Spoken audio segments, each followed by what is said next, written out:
യഹോവയുടെ ദിവസത്തിനായി വാഞ്ചിക്കുന്ന നിങ്ങൾക്ക് അയ്യോ കഷ്ടം. യഹോവയുടെ ദിവസം കൊണ്ട് നിങ്ങൾക്ക് എന്ത് ഗുണം?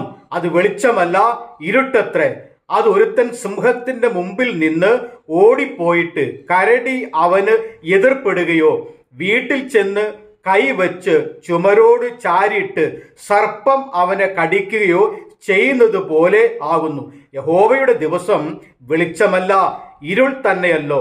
ഒട്ടും പ്രകാശമില്ലാതെ അന്ധതമസ് തന്നെ. നിങ്ങളുടെ ഉത്സവങ്ങളെ ഞാൻ ദേഷിച്ചു നിരസിക്കുന്നു. നിങ്ങളുടെ സഭായോഗങ്ങളിൽ എനിക്ക് പ്രസാദമില്ല. നിങ്ങൾ എനിക്ക് ഹോമയാഗങ്ങളും ഭോജനയാഗങ്ങളും അർപ്പിച്ചാലും ഞാൻ പ്രസാദിക്കുകയില്ല. തടിപ്പിച്ച മൃഗങ്ങൾ കൊണ്ടുള്ള നിങ്ങളുടെ സമാധാന യാഗങ്ങളെ ഞാൻ കടാക്ഷിക്കുകയില്ല. നിന്റെ പാട്ടുകളുടെ സ്വരം എൻ്റെ മുമ്പിൽ നിന്ന് നീക്കുക.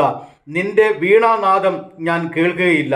എന്നാൽ ന്യായം വെള്ളം പോലെയും നീതി വറ്റാത്ത തോടുപോലെയും കവിഞ്ഞൊഴുകട്ടെ.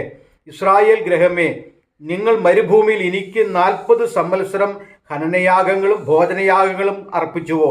നിങ്ങൾക്കുണ്ടാക്കിയ വിഗ്രഹങ്ങളായി നിങ്ങളുടെ നക്ഷത്രദേവനായ കീയൂനെയും നിങ്ങളുടെ രാജാവായ സിക്കൂത്തിനെയും നിങ്ങൾ ചുമന്നുകൊണ്ട് പോകേണ്ടി വരും.